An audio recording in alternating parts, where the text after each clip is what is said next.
this institute that you're attending and its educational division, the whole unit is not one man by any manner of means, and has never been.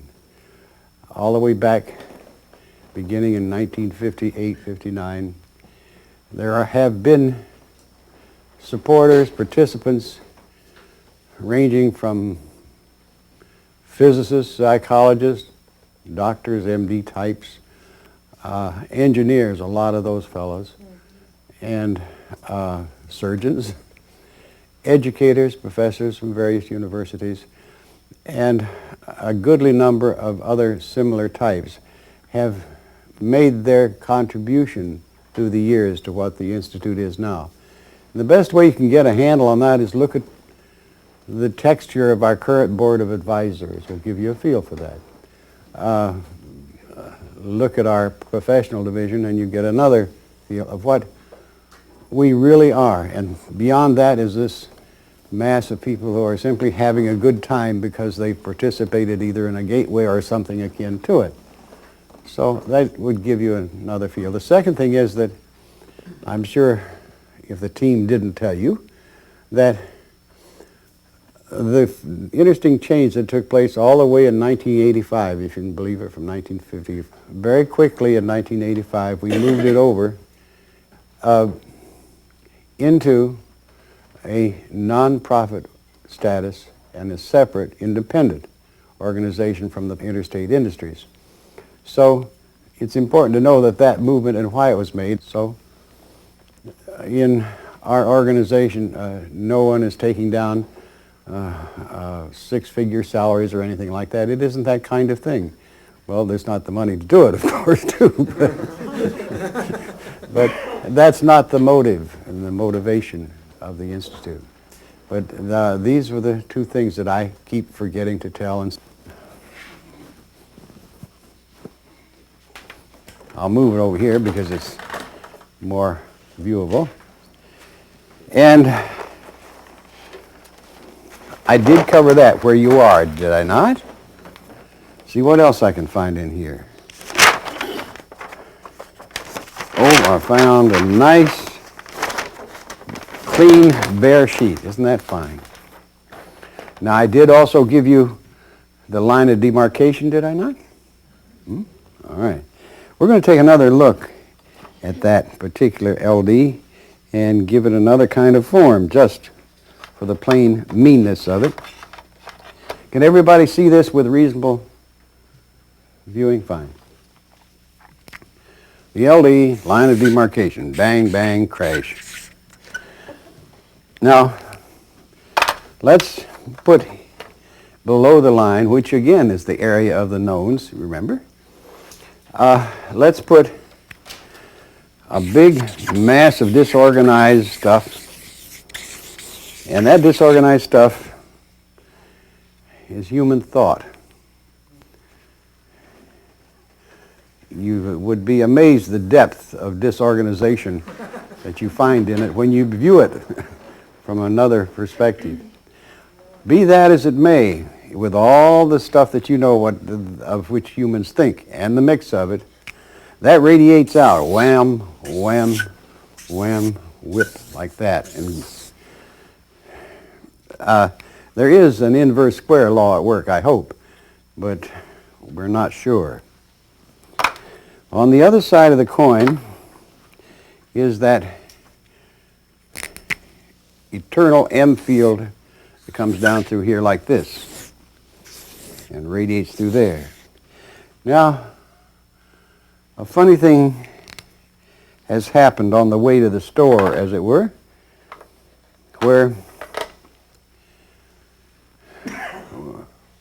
we, us, how and why did we get here? This is the thing that is a subject of great curiosity, to say the least. Well, let's take a typical one, but not the most important one. Here, we are moving along here, and boing, we hit that part of that radiation, and we smell it, taste it. What's that? So we move in a little lever over here to another, and we get another taste of it. We say, you know, that's real interesting. I wonder what that is and what that's like.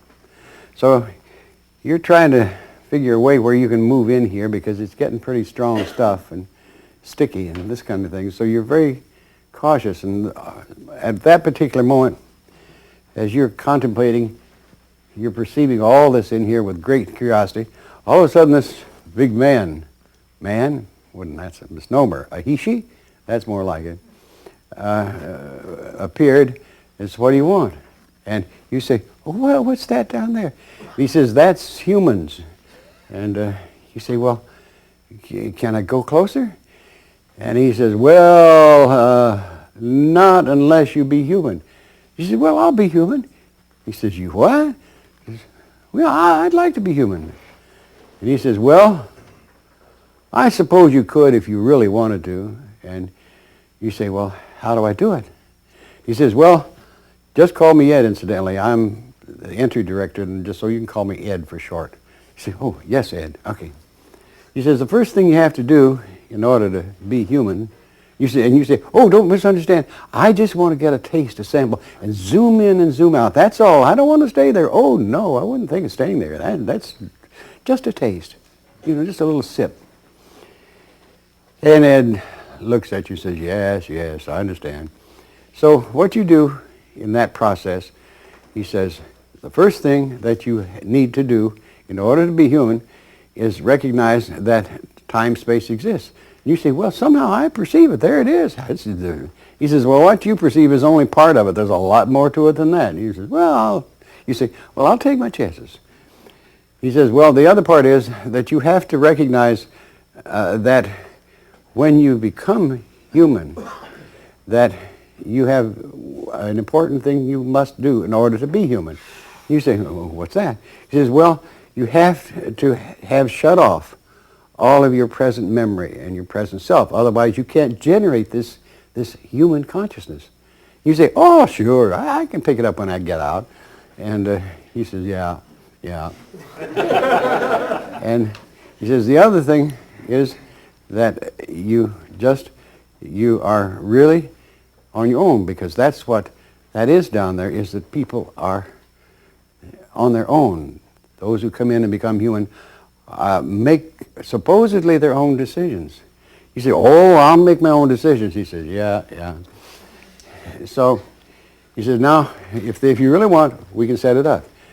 You say, oh, sure, I got to go. He says, all right, first thing you got to do is, what do you want? Do you want to be male or female? And you look and say, what's that? He says, never mind. He says, can I select for you? Oh, yeah, you tell me which way. All right, fine. He says, the next thing is that you have to make a decision of where you want your entry point is. And he says, that's a decision that you have to make, because there are kind of problems. He says, for example, on Park Avenue in New York, there's a wait list line, a long wait list line to get there. Can't get Marin County, California, long line, that kind of stuff. And he says, Beverly Hills, almost impossible. But he says, we got plenty of fast takers, say in Africa, instant service, you can get in right away. South America, the same thing, easy, no problem. And he says, and I can just really rig it. And you say, well, that first one, it sounds pretty interesting, but you say it's waitlisted. He says, yeah, Park Avenue, forget it, but in New York. He says, and you say, but if it's New York, and it's close to that waitlisting, isn't there any place in New York I can get in? And he thinks this is, yes, I can get you in, as a matter of fact, pretty quickly. Just right now, just wait and see. You say, that's fine, you're right. He says, all right, you got to be careful now. Remember, you're on your own. He says, oh, I can make it.